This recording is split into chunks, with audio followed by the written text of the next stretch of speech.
बिस्मिल्लाहिर्रहमानिर्रहीम। अस्सलाम वालेकुम जी। कैसे हैं आप तमाम लोग? ठीक ठाक होंगे, लशपिश होंगे, मज़े में होंगे, ज़िंदगी अच्छे से गुजार रहे होंगे। Welcome to my YouTube channel and yes, this is me Saba Sikandar. आज का टॉपिक बड़ा ही मज़ेदार सा टॉपिक है और ख़तरनाक तो नहीं कह सकते, लेकिन हो सकता है कि बहुत सारे लोगों की ज़िंदगी चेंज करते और बहुत सारे लोग इस फेज से गुजर चुके हों। हुआ कुछ यूँ कि मेरी इंस्टा फैमिली से आजकल गपशप हो रही है लाइव सेशन के ज़रिए, तो मैंने उनसे पूछा कि वाई नॉट, अगर हम कोई सोशल इशू पे बात करें तो क्या करनी चाहिए। दे सेड कि यस, हफ्ते में 1 या 2 वीडियोस ऐसी होनी चाहिए जो कि किसी सोशल इशू पे हो।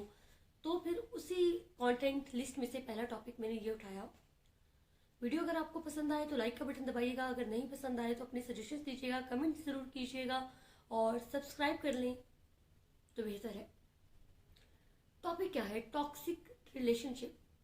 अब टॉक्सिक रिलेशनशिप्स क्या है बेसिकली, चाहे वो किसी फ्रेंड्स का रिलेशन हो या कपल्स का हो, हस्बैंड वाइफ का हो, या बेसिकली टॉक्सिक रिलेशनशिप की डेफिनेशन क्या है? ऐसा कोई भी रिलेशनशिप जो आपको इनसिक्योर फील करवाए, अनकंफर्टेबल फील करे, फिजिकल या इमोशनल एब्यूज करे, टॉर्चर दे, या आपके ड्रीम्स को, आपके अपने पैशन को आपको दबाए, वो ऐसा रिलेशनशिप टॉक्सिक रिलेशनशिप है। अच्छा, पहली 2 चीज़ें मैं कहना चाहूँगी। टॉक्सिक रिलेशनशिप एक तो वो वाला है जो कि फिक्स किया जा सकता है, जिसमें बेहतरी लाई जा सकती है, लेकिन उसमें शर्त ये है कि दोनों फरीक म्यूचुअल अंडरस्टैंडिंग के साथ कम्युनिकेट करके, एक दूसरे को समझते हुए, बताते हुए और अपनी इम्प्रूवमेंट पे काम करें। जो इश्यूज टॉक्सिक रिलेशनशिप में होते हैं या किसी भी अनहेल्दी रिलेशनशिप में, उनको जो है वो सॉल्व करें। Man and women get into the relationship which is not good for them and which is okay as well. Like एक लाइफ एक्सपीरियंस होता है, बहुत सारे लोग बहुत जल्दी कोई डिसीजन ले लेते हैं और किसी से भी अगर आपको थोड़ी सी दिलचस्पी होती है या बातचीत होती है तो आप एकदम से कोई कमिटमेंट कर लेते हैं। होता है, हर किसी को गलती करके ही लर्निंग भी मिलती है। बट एक चीज़ आपको समझना बहुत ज़रूरी है कि कमिटमेंट करने से पहले आप ये देखें कि क्या वो लव है, क्या वो मोहब्बत है, या कोई डिपेंडेंसी है, या जस्ट सिर्फ अट्रैक्शन है, या थोड़ा सा अटैचमेंट है। ये सारी चीज़ें मद्देनजर रखनी चाहिए। मेरा मानना है कि love is actually a nourishing care, protection, uplift करना, एक दूसरे को कॉम्प्लीमेंट करना, एक दूसरे का ख्याल रखना है और दूसरे को समझना है। अगर तो आपको लगता है कहीं ना कहीं आपकी ग्रोथ रुक रही है, कहीं ना कहीं आपके ड्रीम्स खत्म हो रहे हैं, या कहीं ना कहीं आपको यानी लेट डाउन किया जा रहा है, नॉट फिजिकली बट दूसरों के सामने, तो this is not love, seriously. और समटाइम जो टॉक्सिक बंदा होता है या बंदी होती है, वो आपको यकीन दिलाने के लिए खुद को लाइक ये भी बताएगा कि मैं मर जाऊंगा तुम्हारे बिना, मैं जी नहीं सकता तुम्हारे बिना, सेल्फ हार्मिंग भी होगी, which is actually not good. एक बात याद रखें कि अगर मोहब्बत में, प्यार में, किसी भी रिलेशनशिप में कोई इंसान आपकी वजह से कहता है कि मैं तो अपनी नसें काट लूंगा, या मैं खुद को मारने बनाने पे आ जाऊंगा, या मैं तुम्हें नहीं छोड़ूंगा, या खुद मर जाऊंगा, तो आई एम सॉरी, ये मोहब्बत नहीं है, ये पागलपन है, ये जज्बातीपन है, ये दीवानापन है। Get out from it, seriously.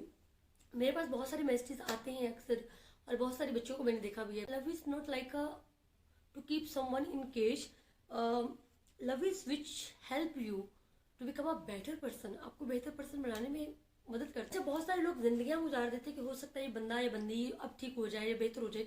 एक तो उन लोगों पे कभी भी एतबार मत करें जो कि कहीं यार कोई बात नहीं, मोहब्बत भी तो करता है या मोहब्बत भी तो करती है, थोड़ा सा माइनर सा एब्यूज ही तो है। नहीं, किसी को भी हक नहीं पहुंचता कि आपको फिजिकल एब्यूज करे या इमोशनल एब्यूज करे, चाहे वो किसी भी वे में हो। कोई इंसान अगर एक बार करेगा, दूसरी बार करेगा, तो तीसरी बार भी ज़रूर करेगा। हाँ, कोशिश आप ज़रूर करें, उससे कम्युनिकेट करें कि आया कि वो अपने बिहेवियर में इम्प्रूवमेंट ला सकता है या नहीं, आया कि वो अपने एग्रेशन को कंट्रोल कर सकता है या नहीं, आया कि वो आदत या बात जो कि आप दोनों के रिलेशनशिप के लिए ठीक नहीं है वो बदल सकता है या नहीं। तो कोशिश ज़रूर करें, लेकिन जहाँ पे आपको लगे कि यार नहीं, ही और शी कांट चेंज देमसेल्व्स, तो ठीक है, फिर गुड बाय कह दें उसी मोड़ पे, उसी टाइम पे। समटाइम होता है कि बहुत मुश्किल होता है, आप किसी भी रिलेशनशिप को अल्लाह हाफिज नहीं बोल सकते, गुड बाय नहीं कह सकते, बट आपको एट टाइम देखना है। इसके लिए 2-4 चीज़ें जो कि मैं बहुत इंपॉर्टेंट सब लोगों से कहती हूँ कि वो आप याद रखें। पहली चीज़, लव योर सेल्फ। खुद से मोहब्बत करें। किसी से भी मोहब्बत करने से पहले, किसी से भी कोई कमिटमेंट करने से पहले, किसी से भी कोई रिलेशनशिप में आने से पहले ये तय कर लें कि आप खुद भी एक इंसान है, जीती जाती मखलूक है, और आपने खुद से मोहब्बत करनी है। और अगर वो बंदा आपका सुकून बर्बाद कर रहा है, आपका पीस ऑफ माइंड आपसे छीन रहा है, आपके ड्रीम्स आपसे ले रहा है, आपको डिमोटिवेट कर रहा है, आप एक अजीब सी कैफियत तारी कर रहा है कि बस तुम मेरी बात सुनो, मैं जो कहूँगा वो खाओ पियो, वो पहनो उठो बैठो, उससे बात करो नहीं करो, उसको छोड़ दो, ये सब अगर वो कह रहा है तो please this is not love. Second, हाँ बिल्कुल कम्युनिकेट करें। जो बंदा आपसे कम्युनिकेट नहीं कर रहा, आपको अंडरस्टैंड नहीं कर रहा, समझ नहीं रहा, आप मिलकर डिस्कस ही नहीं कर रहे, कोई डिस्कशन ही नहीं कर रहा, डिस्कस ना करना भी एक अनहेल्दी रिलेशनशिप है, विच is not good. Like unhealthy relationship की निशानी यही है कि अगला बंदा अवॉइड कर रहा है, वो बात ही नहीं कर रहा, वो बात करना ही नहीं चाहता, कम्युनिकेट ही नहीं कर रहा। तीसरी चीज़, you are the most precious person, ये बात याद रखें। और अपने ड्रीम्स को जो है ना, कभी भी कंप्रोमाइज़ ना करें अपने ड्रीम्स पे, कभी भी किसी के लिए मत छोड़ें, because this is the only one original thing you have, जो कि आप खुद सोचते हो, आप बुनते हो, आप करते हो, और आपने प्रैक्टिकल करना है और अपने लिए करना है।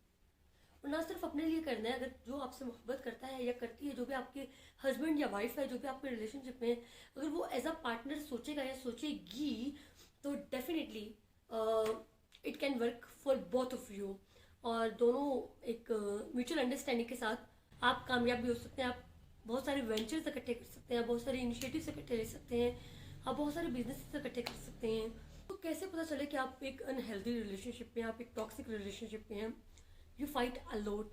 बहुत सारे लोग कहते हैं कि यार जहाँ पे मोहब्बत होती है, यहाँ पे प्यार होता है, वहाँ पे लड़ाई होती है, लेकिन लड़ाई हर रिश्ते में होती है, बट उसकी नौयत कुछ और होती है। अब ऐसा नहीं है कि तुमने मेरी पसंद की साड़ी नहीं पहनी या तुमने मेरी पसंद की शेरवानी नहीं पहनी तो बस ये कैसी मोहब्बत है। मुझे अगर बिरयानी पसंद है, तुम बिरयानी नहीं खा रहे, व्हाट इज़ दिस? तुमने उस फलां को देखा क्यों, तुमने उस फलां लड़की से बात क्यों की, फलां का नंबर तुम्हारे पास क्यों आया? अब ऐसा नहीं कि आप चीट कर रहे हैं, यू हाइड थिंग्स। आप अपने बिजनेस की चीज़ें नहीं बताते, अपने काम की चीज़ें नहीं बताते, आप कहाँ जा रहे हैं कहाँ आ रहे हैं, वो चीज़ें होना शुरू हो जाती हैं। थर्ड, कंप्रोमाइज़ नहीं करते, डिस्कस नहीं करते। कंप्रोमाइज़ करना बहुत ज़रूरी है किसी भी रिलेशनशिप में। लाइक अप्स एंड डाउन्स आते हैं, आपको अपने कंपेनियन के साथ, आपके पार्टनर के साथ यूँ एक इक्वल होके चलना होता है। ऐसा नहीं है कि एक अगर यहाँ पे जा रहा है तो दूसरा उसको बिल्कुल ही लेट डाउन कर दे। तो डिस्कस करना ज़रूरी है, कम्युनिकेट करना ज़रूरी है, और कंप्रोमाइज़ करना भी ज़रूरी है। बहुत टाइम पे लाइक किसी की भी कोई भी कमिटमेंट हो सकती है तो एडजस्ट करना पड़ता है। ऐसा नहीं है कि एक बंदा अपने काम के लिए कहीं जा रहा है तो जो रिलेशनशिप है उसने कहना है कि नहीं नहीं मैं तो बस तुमने मुझे कहा था कि ये चीज़ हमारी है, हमने फलां जगह पे जाना है, लाइक शॉपिंग पे जाना है, तो बस जाना ही जाना है। Number 4, you feel guilty. बिना वजह आपको ना फील हो रहा होता है डिप्रेशन, एंग्जाइटी, और आप कर रहे होते हैं, सोच रहे होते हैं कि शायद मेरा ही कसूर था। आप खुद को ब्लेम कर रहे होते हैं हर बात की। कोई भी चाहे भी किसी ने भी आप पे, वो बंदे को आदत है या बंदी को आदत है कि उसने बस किसी ना किसी बात पे मूड खराब करना है और गुस्सा करना है, और आप बस बेचारों की तरह परेशान होके इमोशनल होके खुद ही सोचते रहे कि यार शायद मेरी गलती है, मुझे ये नहीं करना चाहिए था। नहीं, खुद को ब्लेम करना भी गलत है। Number 5, he will or she will put you down, of not physically but दूसरों के सामने कंपेयर करके। लाइक जब भी किसी गैदरिंग में होंगे, फ्रेंड्स के साथ होंगे या कहीं भी, तो उसकी कोशिश ये होगी कि बस कहीं ना कहीं आपकी बुराई कर ले या कहीं ना कहीं बता दे कि यार तुमने क्या किया। नंबर 7, अनहेल्दी रिलेशनशिप के वो आपको हेल्प नहीं करता आपके ड्रीम्स अचीव करने में, आपके गोल्स अचीव करने में, आपका बिजनेस प्रमोट करने में, या कोई भी काम जो आप कर रहे हैं मिलके, या कोई भी आपकी जो प्रोफेशनल लाइफ है बेसिकली, उसके दरमियान हायल नहीं होगा। If you are unhappy, if you are not happy with the person, क्योंकि जब आप वैसे तो जज्बात में आके कोई कमिटमेंट कर चुके हैं, हाँ कर चुके हैं, या मतलब बातचीत आपकी चल रही होती है लेकिन आप खुश नहीं हैं, तो मेरे ख्याल में ऐसे रिलेशनशिप में रहने का कोई मकसद नहीं है बिला वजह, सिर्फ इस बात पे कि आपने कोई बरसों का किया हुआ वादा या कुछ चंद महीने पहले बैठे हुए एक कॉफ़ी पी ली तो बस एक कमिटमेंट होगी, और बस फिर आपको उस बंदे के साथ गुजारना है, चाहे वो आपके साथ जो भी करे, चाहे वो आपकी रिस्पेक्ट को हर्ट करे। So that's it. आपको क्या लगता है कि अनहेल्दी रिलेशनशिप क्या है, टॉक्सिक रिलेशनशिप क्या है, क्या आप कभी इस फेज से गुजरे हैं, या आपकी क्या राय है इस बारे में, प्लीज डू कमेंट। और नेक्स्ट वीडियो आप किस टॉपिक पे देखना चाहते हैं? 2-4 टॉपिक्स तो मेरे माइंड में है, डेफिनेटली वो आएंगे, बट आपके माइंड में अगर कोई भी टॉपिक है, कोई भी बात है जिस पे हमें बात करनी चाहिए, हमें डिस्कस करना चाहिए, so please do let me know, do share with me, do comment. और you guys can follow me on Instagram, और इंस्टाग्राम लिंक ये मौजूद है, फॉलो करें। और यहाँ पे भी आप मुझे डीएम कर सकते हैं, डायरेक्ट मैसेज, और टॉपिक बता सकते हैं। अगर ये वीडियो अच्छी लगी हो तो अपनी राय दें और चैनल को सब्सक्राइब करें। अल्लाह हाफिज़।